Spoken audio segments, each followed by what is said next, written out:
Muy buenos días, estimados estudiantes del quinto año de secundaria de las secciones A y B. Hoy nos volvemos a reencontrar en una nueva sesión de aprendizaje. El tema que abordaremos el día de hoy es: reconocemos las características y el comportamiento de un movimiento parabólico para explicar y construir nuestro patrimonio.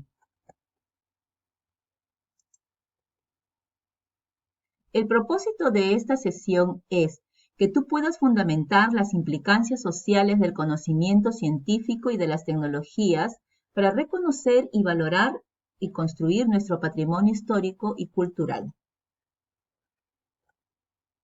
Pues bien, vamos a empezar reflexionando a través de estas tres preguntas que no tienes que desarrollarlas, simplemente puedes comentarla con algún familiar que se encuentre a tu lado. ¿Cómo explicas las características de las diferentes clases de movimiento compuesto? ¿Cuáles son los deportes que describen un movimiento parabólico? ¿Qué elementos del movimiento son los que participan en cada dirección del movimiento compuesto? Pues bien, empecemos hablando sobre una de las danzas típicas de nuestra región, que es practicada por los danzantes de tijera, ¿no? Esta fiesta se llama el Yaku ¿no? En ella, pues, los danzantes de tijera demuestran, hacen gala de su gran habilidad acrobática y dominio corporal, pues en ello se puede apreciar sus coreografías y sobre todo durante las pruebas de valor que ellos practican. En muchas de estas pruebas, pues, hasta exponen sus vidas. Pues bien, vamos a continuar hablando ahora de la composición de las velocidades, es decir, ¿cómo se determina la velocidad resultante o la velocidad total? Para ello debemos tomar en cuenta tres aspectos. El primer aspecto que debemos tomar en cuenta es el sistema de referencia, que ya lo hemos visto y abordado en una clase anterior. Luego, la naturaleza propia de la velocidad, es decir, la naturaleza vectorial de la velocidad. En ella considerar la dirección, ¿no? El sentido y el módulo de la velocidad. En este caso se ha referido al tamaño del vector.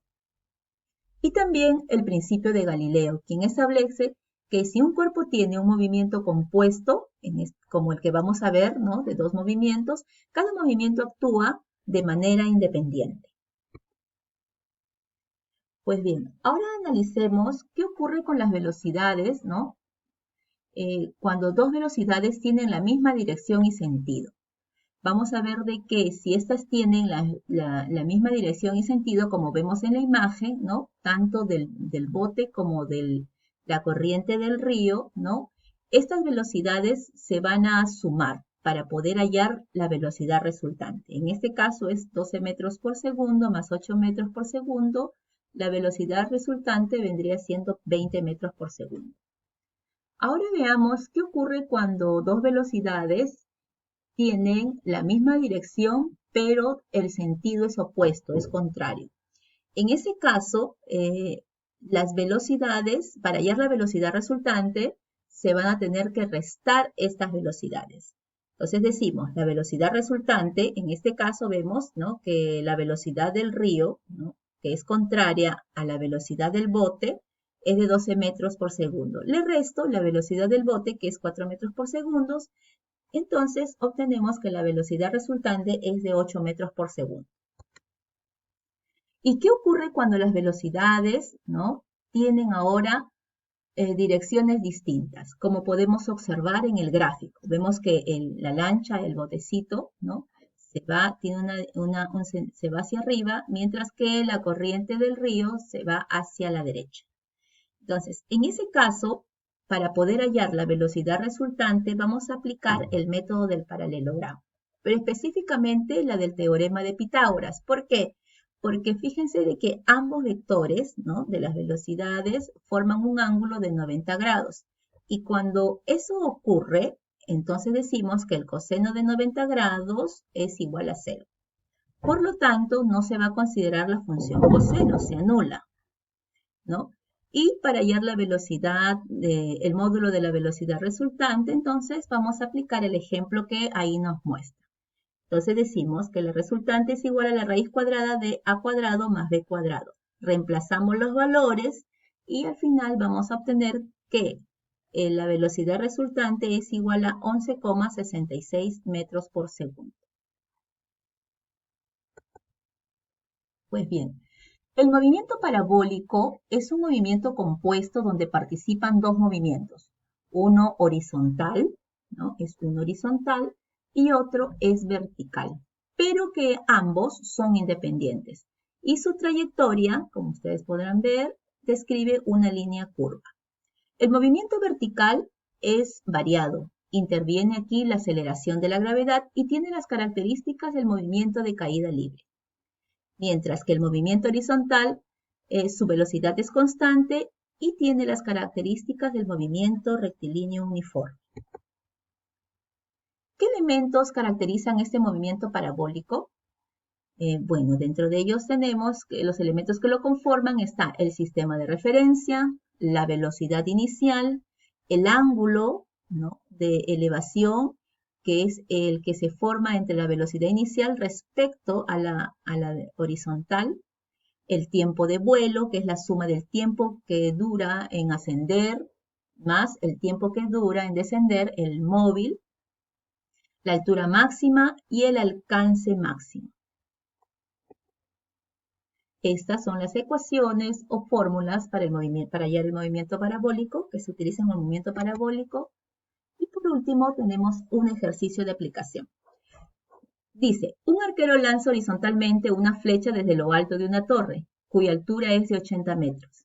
Pregunta, ¿qué tiempo demora en impactar al objetivo si la velocidad de la flecha es 30 metros por segundo? ¿Y a qué longitud se encuentra el objetivo en relación a la base de la torre? Pues bien, lo primero que tenemos que hacer es extraer los datos que aquí nos presentan. En este caso, la altura de la torre, que es 80 metros, la velocidad del móvil, en este caso la flecha, que es de 30 metros por segundo, y lo que nos están pidiendo que hallemos, ¿no?, que es el tiempo y la longitud.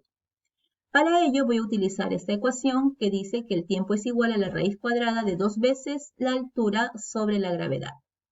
Entonces, aquí reemplazo los valores, digo 2 por 80, que es la altura de la torre, sobre 10, que viene siendo la gravedad, pero aproximada.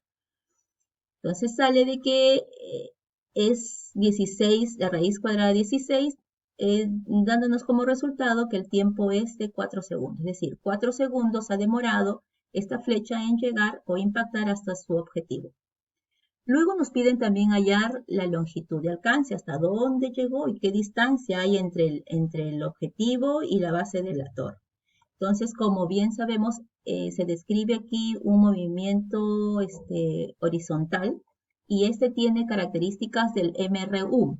Por lo tanto, vamos a aplicar esta ecuación. Decimos, longitud es igual a velocidad por tiempo. La velocidad nos dan de dato, que es 30 metros por segundo, y el tiempo lo hemos hallado, que es 4 segundos, dando un resultado de 120 metros por segundo. Pues bien, chicos, hasta aquí ha sido la clase del día de hoy. Nos reencontramos la próxima semana.